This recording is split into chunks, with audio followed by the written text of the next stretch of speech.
I was hoping for Kenobi.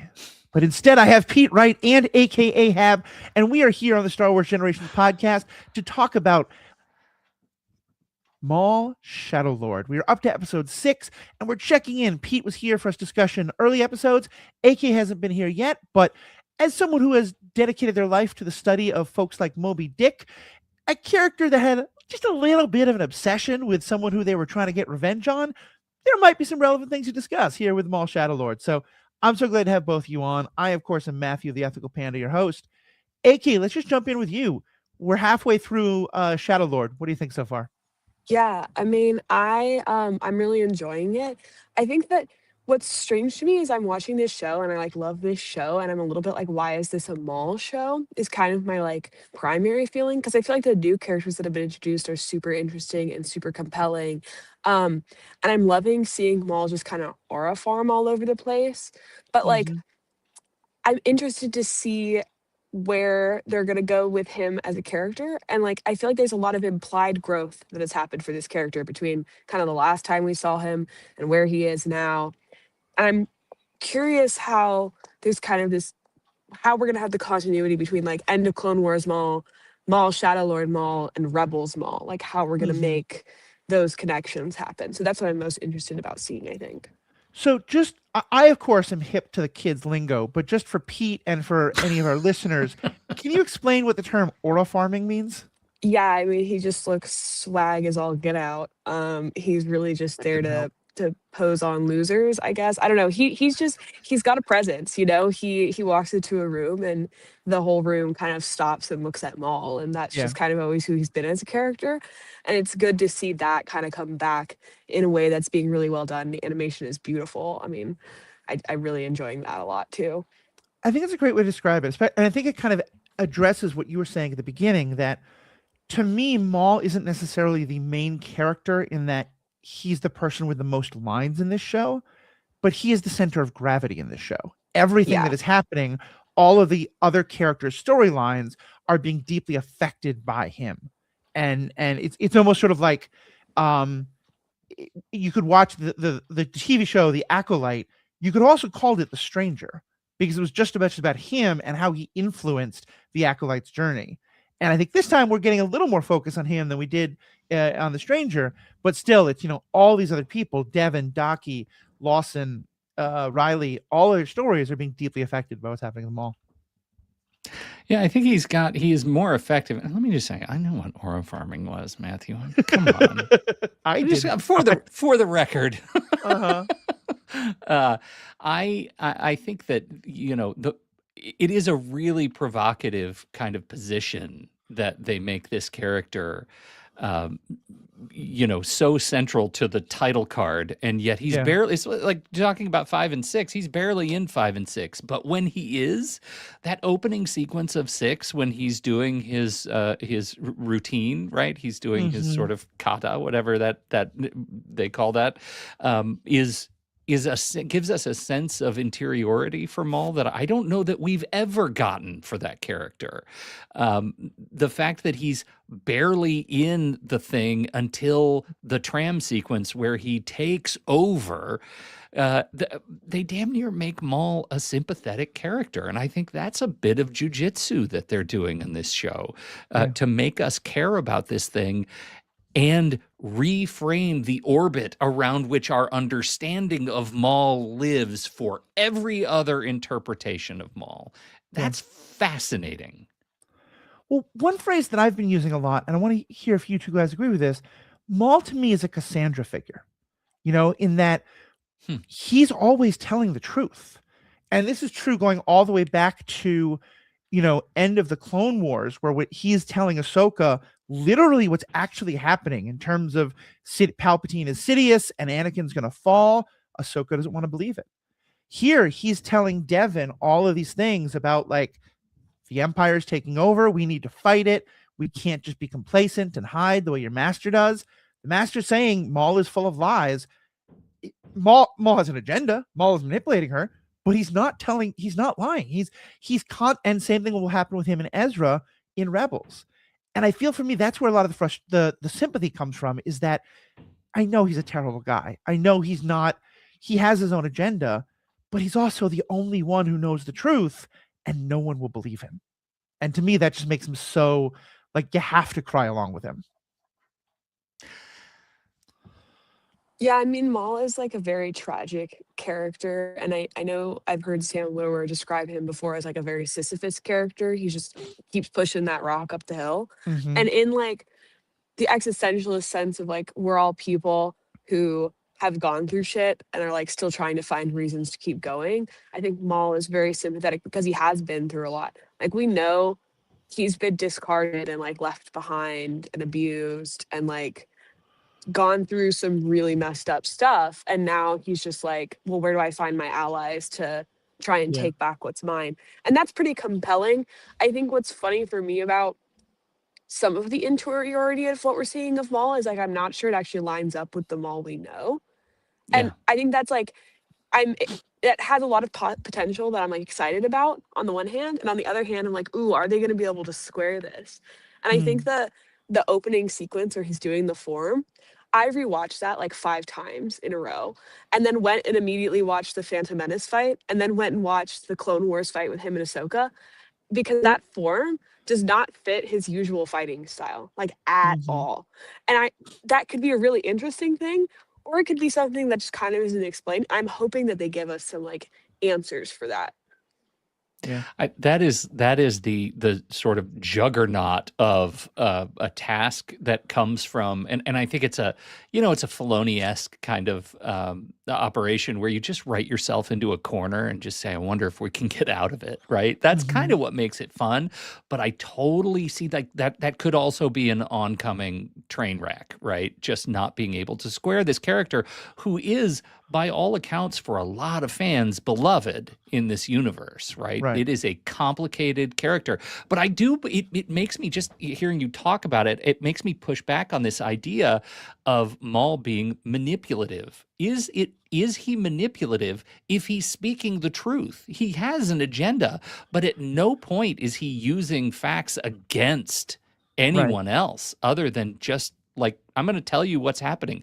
And his line, now you have seen the face of evil, right? You have seen the Right. face of your enemy. It rings really loud in the context of Maul being a speaker of truth. I guess for me, and this is how I kind of actually address both of these, I think a lot of where the manipulation for me comes from is the way he is very intentionally pushing Devin towards the dark side. And I think it's one of the best seductions to the dark. And I hate that that's the best word because he's an adult and she's a teenage girl. And so I don't mean it in that sense at all, but I do think that it is an appropriate word if you can divorce it from any of the it container. But Isn't that the the same thing the Jedi do, though? I mean, they're all yeah, I just mean, like yeah, well, just, that's what I mean. Is just it's the provoking children into action. bringing someone, yeah, into that mindset. Yeah. And I think he's very intentionally like pushing buttons. But I think you're right. And I think, and here's where I think it does really fit with who he is. I think the low hanging fruit would have been for this show to basically make him Saw Gerrera Luthen, but even more so. Like, yes, he has bad methods. Yes, you disagree with him, but he's basically just one more rebel fighting the Empire. And I like that they're not doing that. He is still very much trying to take over a criminal enterprise. He is still very much he is not anywhere close to anti-hero status. He is a bad guy who is killing innocent people because he wants power. He just also happens to understand that Darth Sidious and the Empire are real, real bad. And, because I think that, like, if the end result is that Devin goes to seek out Luthen or whatever group is out there, that's not what he wants. He wants Devin to work with him so that he can replace Sidious. So to me, I guess that's why I think of it as manipulative still, because there is still very much his own agenda that he is somewhat hiding from Devin as he tries to push her along with also the way he's manipulating all these different criminal groups to fight with each other, again, so that he can take power. I think there's a bit of armchairing going on where I want to push back and have no data or no facts to do this with, but I do feel like if let's just say Devin comes to Maul and says, why are you doing this? I have no doubt in my mind that he would say actively exactly what you just described. And is that manipulation? That's just presentation of current events. The facts, let the facts speak for themselves, is I think Maul's identity. I think Maul is lying to himself too much to be able to like intentionally lie to other people. Because I think Maul thinks he Yeah, that's a good wants point. Yeah. revenge, right? When Maul says and speaks, and maybe this is where the fighting thing gets squared.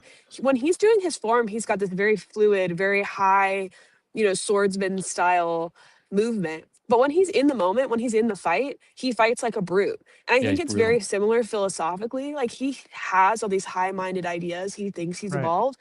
But at the end of the day, he's like deeply steeped in the dark side, and that gets the better of him when Yeah. he's in a situation. Why is he fighting crime lords? If he wants to be like dealing with Palpatine, go deal with Palpatine. Like there's bigger stuff out there for you to be doing. You don't need to have like revenge on all these small crime bosses that you're dealing Yeah. with. And so he's being like genuine to Devin, but he's lying to himself about his own motivations and his own status in the world he's in. Yeah. And I think that right there is what squares the circle for me about where he fits. And I agree, the the lightsaber stuff might be different, although I will say, and I've been banging this drum for a while, that if you're a Star Wars Legends fan, like more and more stuff from those books is being brought into these stories. And one thing he often does in the Legends books about him is practice his forms and his fighting. In part, and this is actually something that Jonah and I talked about in our episode about the myth of Maul before the myth and the way he appears in those Legends novels. Because one thing we talked about is he wants to be Sidious. He wants to be the master manipulator and the politician, but he wasn't raised to that. He was raised to be an attack dog. He was raised to be brutal violence and fighting. And in some ways, that's the curse that he's always had, And again, I'm a very big believer in explanations, not excuses. The fact that he is a person who was horrifically abused as a child does not excuse the terrible things he does now, but it certainly helps explain it. And I think that the idea that he always wanted for Sidious to look at him as the way he looks at Anakin, and instead Sidious only just saw him as go kill these people, go steal this thing, go do that. It makes sense that not only is he still that, but he's jealous of Anakin. He's incredibly Anakin is what he always wanted to be to Sidious, and Anakin / Vader. Mm-hmm. Yeah, it's funny to hear you say that because I mean, we're painting a picture here of Maul as a character whose aspirations exceed his abilities. Yes. Right. And that is, as a fan, that's almost hard to swallow because it's accurate. Like it rings as accurate and it makes this character deeply sad, like much more dour and colorless than the impression you get in in any of his interpretations on screen so far, right? That ultimately, how could this end in his favor? We know where he goes, and he's constantly that Sisyphean role model, right? He's constantly fighting the same battles, and he never really gets anywhere, and that is deeply sad. See, I would say that I think that's been in his on-screen interpretations going all the way back to ever since he popped back up in Clone Wars. He had this tragic story with his brother and the attempt to get back into Sidious's favor.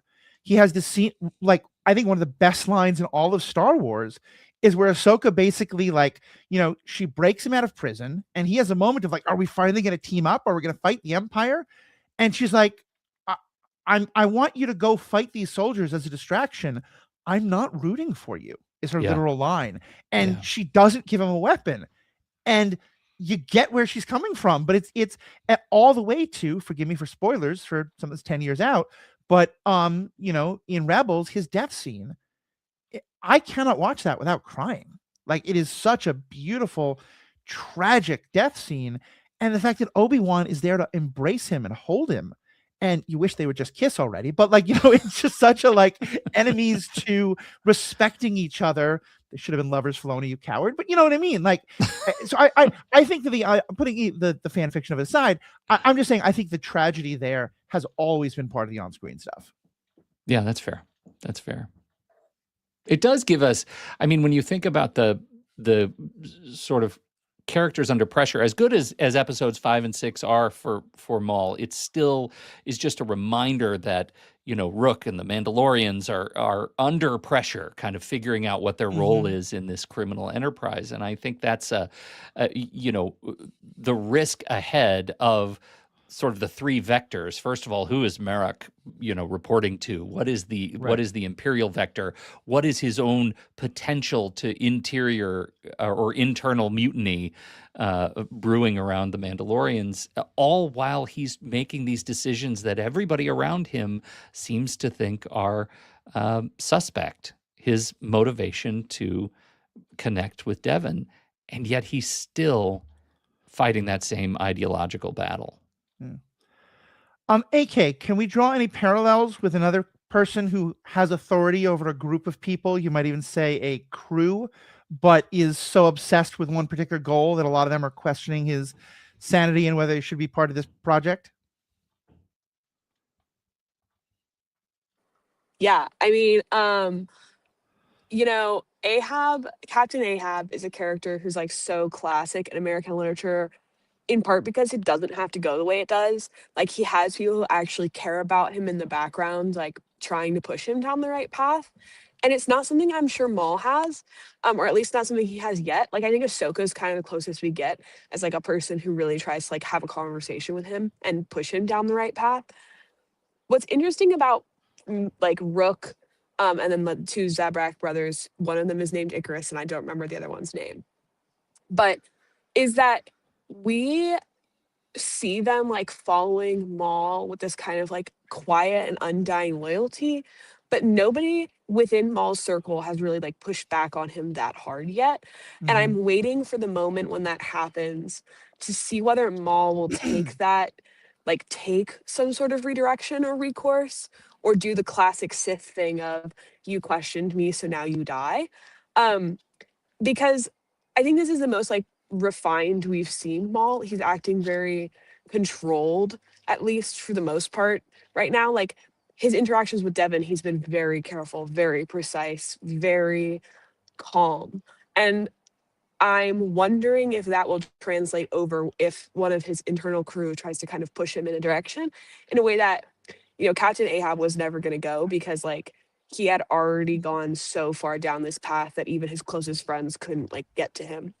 But I'm Mm-hmm. not sure that Maul is actually 100% there yet.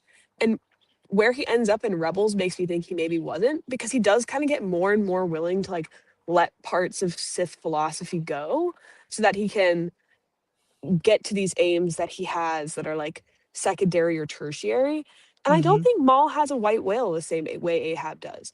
Like his white whale is maybe Palpatine, but he's not like going straight for Palpatine. He's picking off these other small things on the way.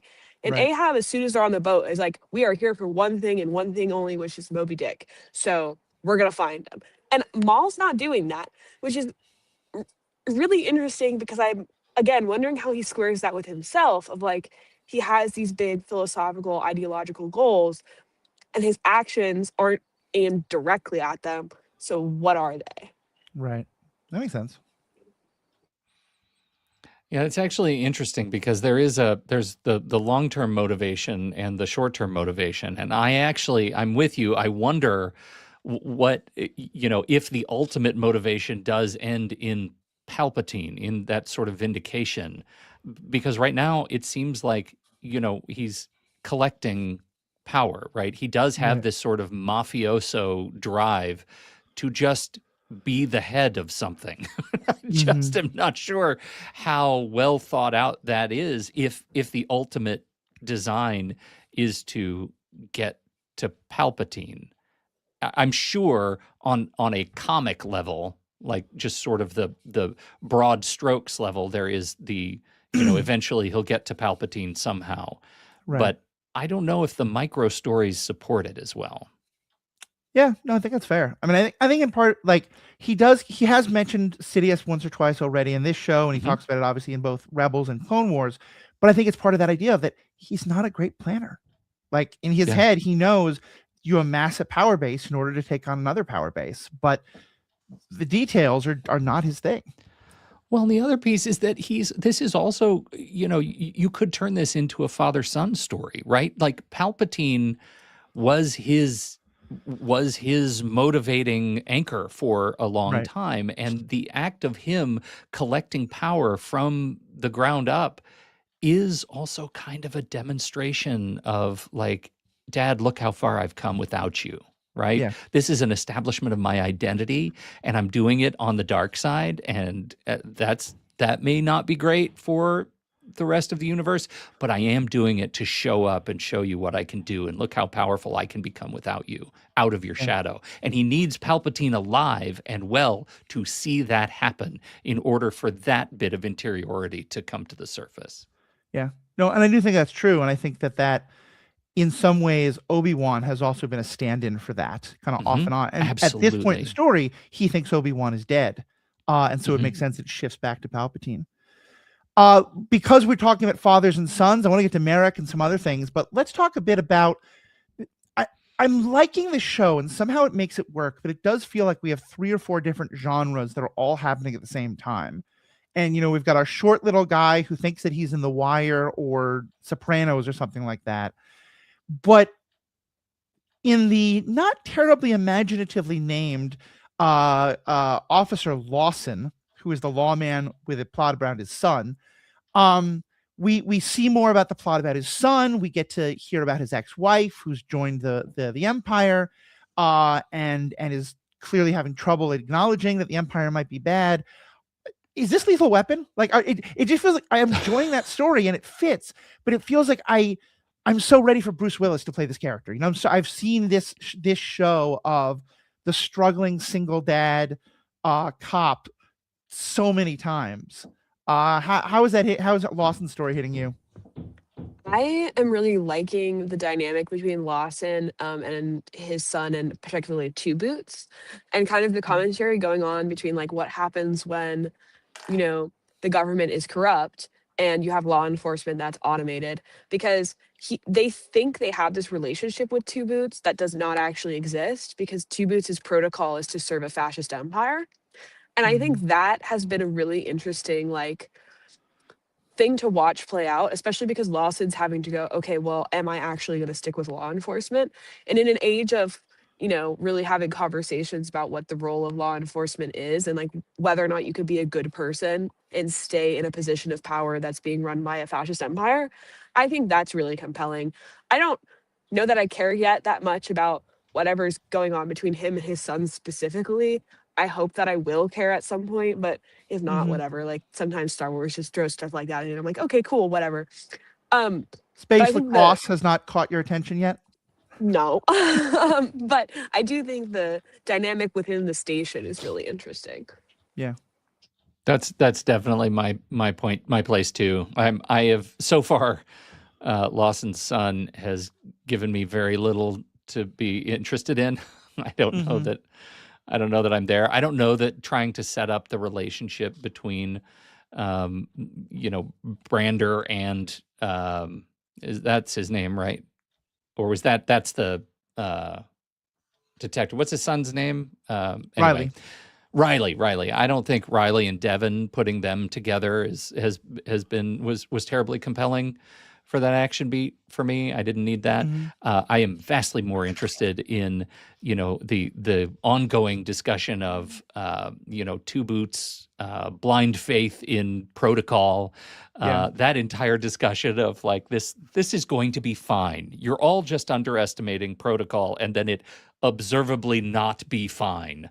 Yeah. Was a really fun bit to have go on. And I think that, the little moments that tell so much story, right? Going into Lawson going into the interrogation room and seeing the scratches on the desk. That's a lot of storytelling that they Yeah. don't need to do and get the just general vibe across incredibly effectively. Yeah, I really agree. I'm laughing at the 90s cop movie kind of attitude of it, because it's just not, I don't really know why it's there. And I think the story of his ex being someone who's gone to work for the Empire, and that's like, it gives some flavor to it, but it just, a lot of it seems very tropey.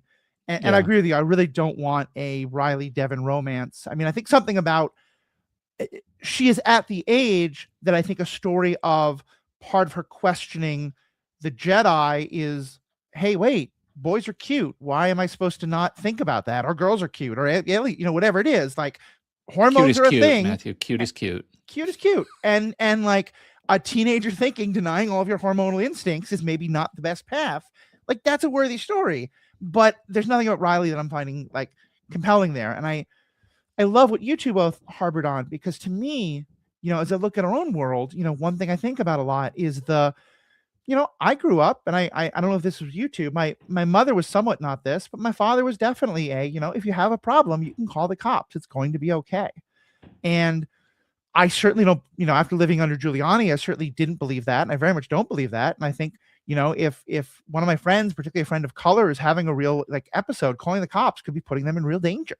And that's very much the story that I'm seeing here, of Two Boots being the one who doesn't get, one of my favorite lines is when he says to Riley, thinking this is reassuring, when and if your father comes out of interrogation, I'm sure everything will be fine. Yeah. You don't put if in that sentence if your goal is reassurance. It's interesting what they give to Two Boots too, right? They do give a bit of identity concern when the lieutenant says, take off your boots. That's in the name, man. Yeah. That is like questioning a default protocol for this robot, and giving the robot a chance to reflect. I think it was a nice little beat. The thing that a question I have for both of you is how these episodes hit you in regard to the stuff that I really liked the most, the Janix kind of crime noir story regarding the police. Some of my favorite stuff in the first 4 episodes, and now I worry about us landing in a much more familiar Jedi Purge story. And that feels like one of the Star Wars tropes that the Star Wars industrial complex is not able to let go right now. And I worry about that, because I think it's worth debating where does the story start to shift in a way that lets go of novelty, that lets go of some of the insight, playing some new instruments in Star Wars. Do you guys have thoughts? So I'm a big believer that in rehabilitation stories and in stories of people trying to conquer their own demons, you have to reward victories even if they're small. And when Master Daki said, you have to understand the tragedy that we lived through of the Purge, Filoni wrote a flashback scene that was supposed to happen. And somehow he was convinced we can have one piece of product that doesn't include an Order 66 flashback scene. And I want to give him flowers for that. I want to say, good day. You came right up to the edge. You filled the needle. You had it near your arm, but you put the bottle down, to mix the metaphors. And I mean, but putting it, so I was really glad we didn't have that flashback. I was thinking, in some ways, I'm a little sad that we have sort of been told that Darth Talon is supposed to come about, because given everything we know about Darth Talon, Devin is a much more likely candidate. But because part of what I was thinking was that we've seen numerous occasions now of a Padawan's master is killed, in part because they're not willing to do what they need to survive in the post-Order 66 world, and so the Padawan joins the dark side. I think it'd be kind of more interesting if Devin dies and Master Daki joins the dark side. But I don't know if short little lizard man is going to become the super sexy Darth Talon that all the fanboys are wanting. Which I hope they're not going to go that direction anyway. But I think we're set up pretty clearly for it to be Devin, and I do think it's going to be a little tropey. And I wish we weren't quite as on rails with that. One of my hopes is that this Inquisitor they've introduced, which I don't think we've seen this Inquisitor before. Love them. Their vibe is great. My hope is that is somehow like a bigger piece of this story than I think it's looking like right now. Because I feel like if Devin realizes that, this is the Jedi who's now hunting down other Jedi, or Devin has an encounter with this Inquisitor where, because I imagine what's going to happen is this Inquisitor is going to kill Daki, and then Devin's going to go ballistic about it, and then Maul's going to be like, ha ha ha. But I think it'd be more interesting if this Inquisitor character plays a different role, or joins up with Maul, or joins up with the Jedi to get Maul. Does the Inquisitor care more about getting the Jedi here or getting Maul here? And then what are these other 2 characters going to do in relation to that? I think would be interesting to see happen. But I am worried we're just going to kind of go down the expected route of, okay, this Inquisitor is now a thing that's going to kill the Jedi Master. The kid's going to get upset. Maul's going to be the obvious turn to. So we do sort of know who the Inquisitor is. From Ahsoka. It was not, yeah, it was not mentioned in the show itself, but if you watched with the captions on, the character's named as Merrick. And Merrick is the force user, not Balin and his apprentice Hadi, but the I think it's right, Hati, Shin Hadi. But the other one who might have been like a green gas ghost. We're not sure. So I don't think I the last response episode to these said that, well, but he has plot armor. We know he lives. And Aaron pointed out, no, we don't. Like, because he could be Right. a zombie by Ahsoka. So we know some of his background, but not all. Because yeah, I think it'd be great if he becomes Maul's apprentice, But I'm torn because I do think, and again, I'm a huge Acolyte stan, as much as I think that show had a lot of problems. But as much as I love the original trilogy, I have always thought Palpatine's idea of, hey, Luke, look, there's a trap. Ha ha ha, I'm so good, I'm going to make you fall into the trap. Aren't I tricky? And Luke saying, no, I'm not going to fall into the trap, is not a very good job of convincing someone to join the dark side. And I love stories where it is. And so, like, to me, those scenes of Maul subtly pushing Devon's buttons and bringing out her anger and bringing out her resentments, I think are the best of the show so far. And so I wouldn't mind seeing more of that. But I do think you're right that if we move away from the mob story and just get a lot of lightsaber battles and, oh no, Dockie's killed, none of us saw that coming, and oh no, Devon's upset about that would be disappointing. Yeah. Yeah, I think it would, because it takes us a step back when so many of these other properties that were prematurely canceled were taking steps forward in ways that I think were really satisfying. And I hate to think that this, which has had such a good start, is on track for a miss. Yeah. I have a similar concern about whoever it was that this Inquisitor just reported to. I heard just hints of the dum at the end of that episode. I'm like, are we gonna get a Vader cameo? Because on the one hand, it's hard to like be bummed about that potentially being an option, because I love Darth Vader. It'd be super cool to see him show up. And on the other hand, I'm like, but now we're in a show that's gonna be like about Darth Vader for a minute, Yeah. Yeah. He you're damn sure you're room. going to get a hallway fight scene again. Right. I mean, maybe we could let it go. And you know what? I'm not sure. I think when we were talking about episodes 1 and 2, there was a part of me that thought, okay, by the end, we have to build toward Sidious. At some point, he's already dropping the names. At some point, he's got to get there. Even though, in my heart of hearts, I would love it to be season 2 or season 3. Like, let's give him some runway to actually tell some stories before he gets to the full vindication arc. But honestly, I don't know if I'd be excited for either one of those to be the my lord respondent. I don't know if either one of those would be interesting. If it's a Grand Inquisitor, right, some other sort of chain of command, would he be calling them my lord? I don't think so, really. But I really am hoping that it's not who I think it is. I hope they throw something sideways, because everything else, more Inquisitors, even Vader himself, like, that lands hard in a kind of predictable way for episodes 7 and 8. Yeah, and it's something we've seen a bunch. Not only this, but also if you've played the Jedi Fallen Order games, that same plot line turns up there.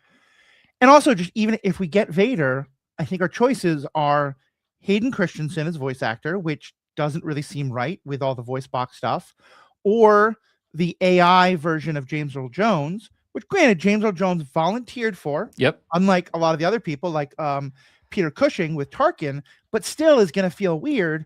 Or it's someone trying to do an approximation of Vader, which doesn't really work either. So yeah, I don't love any of those options. I want the story to kind of stay here.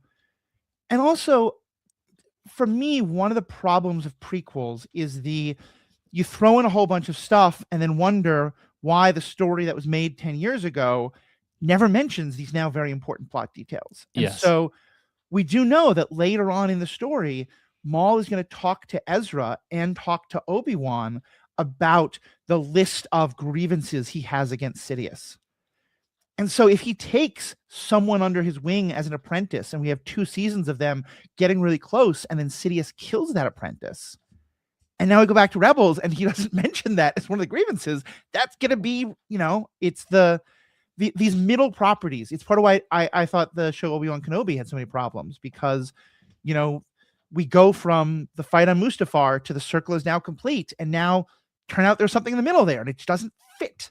So I was so hopeful and excited about this show, and now you two are giving me all these reasons to be nervous. No. I'm kind of hopeful that Maul ultimately does to Devin what Palpatine did to him, which is betray his apprentice.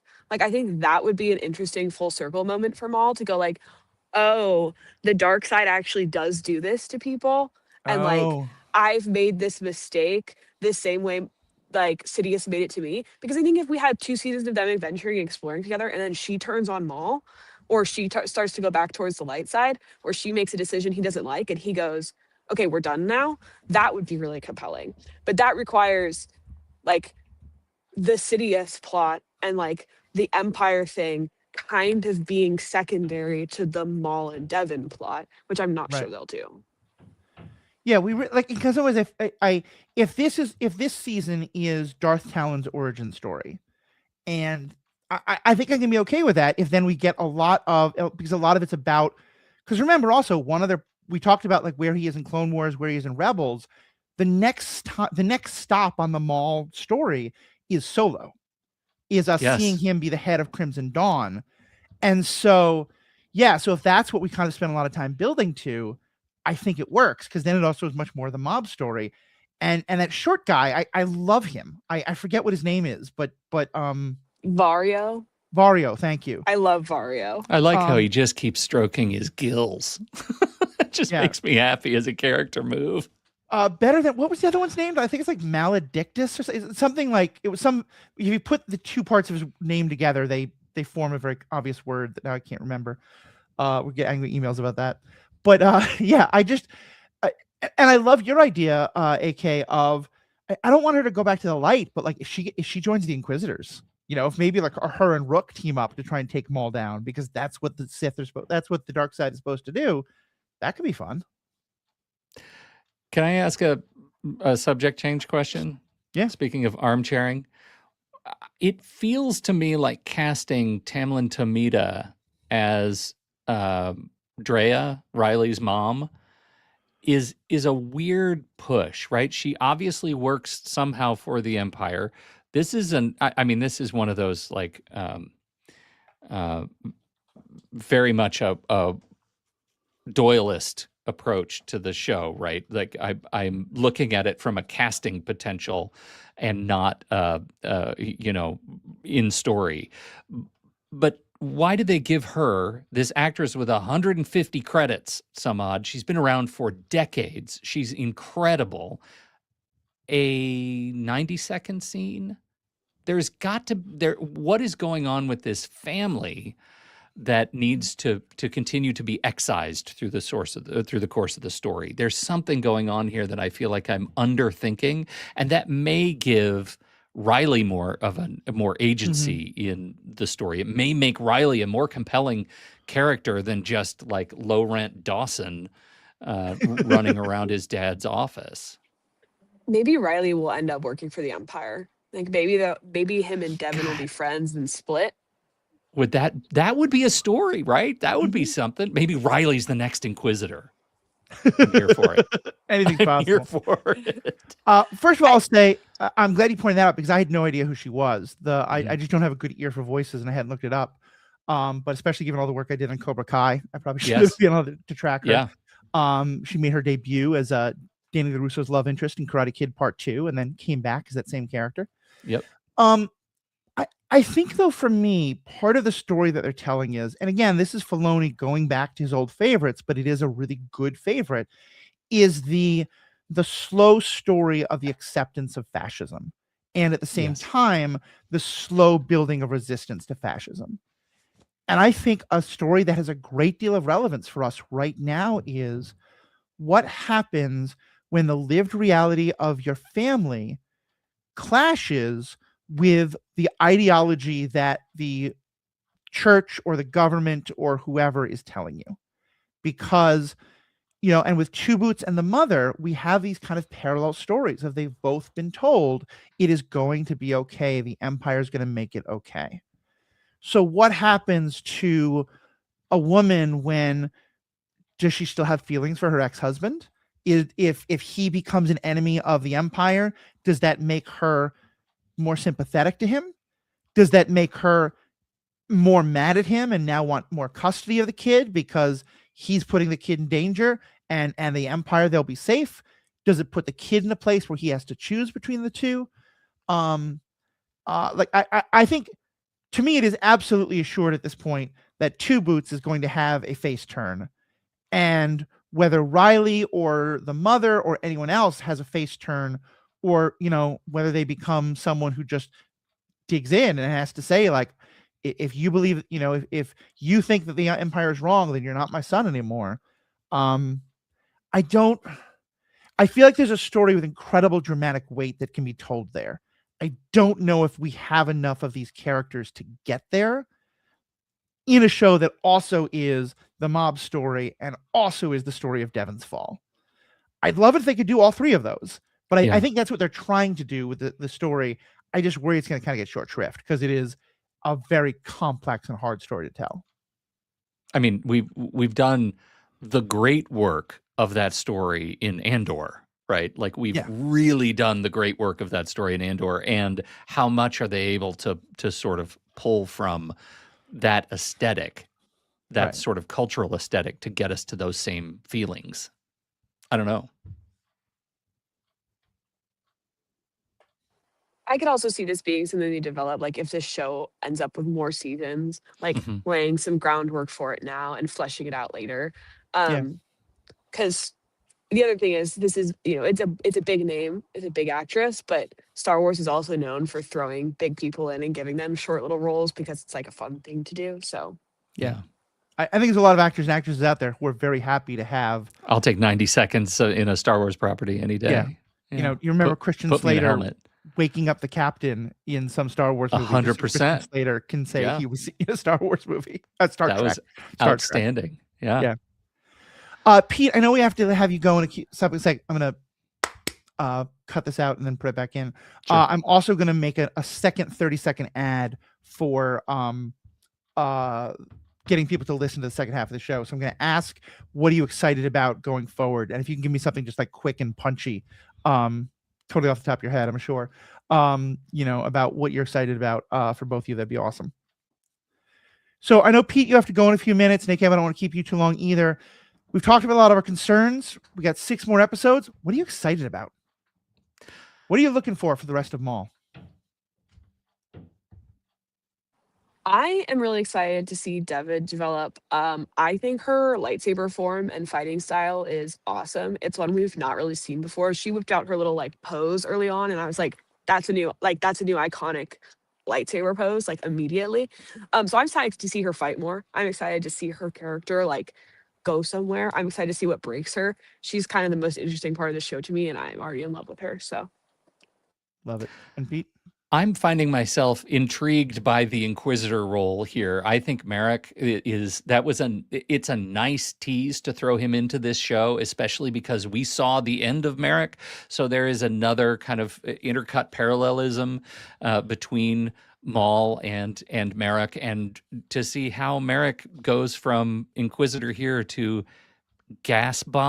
green gas bomb in Ahsoka. I'd kind of like to see how he becomes a ward of the Night Sisters. Night Sister magic. We know it's all green gas. That's a pretty dope transition. I have to say, we've had a lot of things to say critical of the Lawson and family storyline, but there was one moment that hit me so hard, which is the moment where Lawson is coming around a corner and he's got his hand in his hair, the back of his neck, and his elbow out because he's nervous, and he turns the corner and he sees his son making the same gesture. And just immediately you can see he has this moment of, that is my son, I love him, and why is he carrying the burdens of the world on his shoulders the way I am? It's because he let these 2 Jedi stay with us. What an idiot my son is. I love him so much. And all of that was conveyed in a half-second look, which I would normally say is amazing acting. Now I'll say it's amazing animation. But that one moment was like, okay, I have a rocky relationship with my dad. I love him very much. I'm here for father sons. Let's go. For sure. I'm down with that too. All right. Awesome. Well, AK, where can people find stuff you're doing? I am on Instagram at Iron Kingdom Adventures, and I'm on Twitter as AK Maiden. Awesome. Yeah, definitely check them out. Love the stuff you post. Always good stuff. And really excited to talk to you more about disability and those models you're looking at. Mr. Pete, you do a podcast or two. I do a podcast or two. You can find all the shows that I'm up to at truestory.fm. You can find my writing at itsmepete.com. And you can find my books. I've got two now. One of them's fiction, one of them's nonfiction. Fiction one's new. You should check it out. It's called Lattice, and more coming this year. Yeah, I have finally some downtime over this weekend and a plane ride next weekend, and I'm looking forward to reading it at least one of those two occasions. So it's a perfect plane ride book, I hear. Awesome. Looking forward to it. It'll be weird to me to not be reading it on my phone. We'll have to see how that works. So, all right. Well, thank you both so much. There's been a great conversation. Thank you to all of our listeners. Live long and prosper.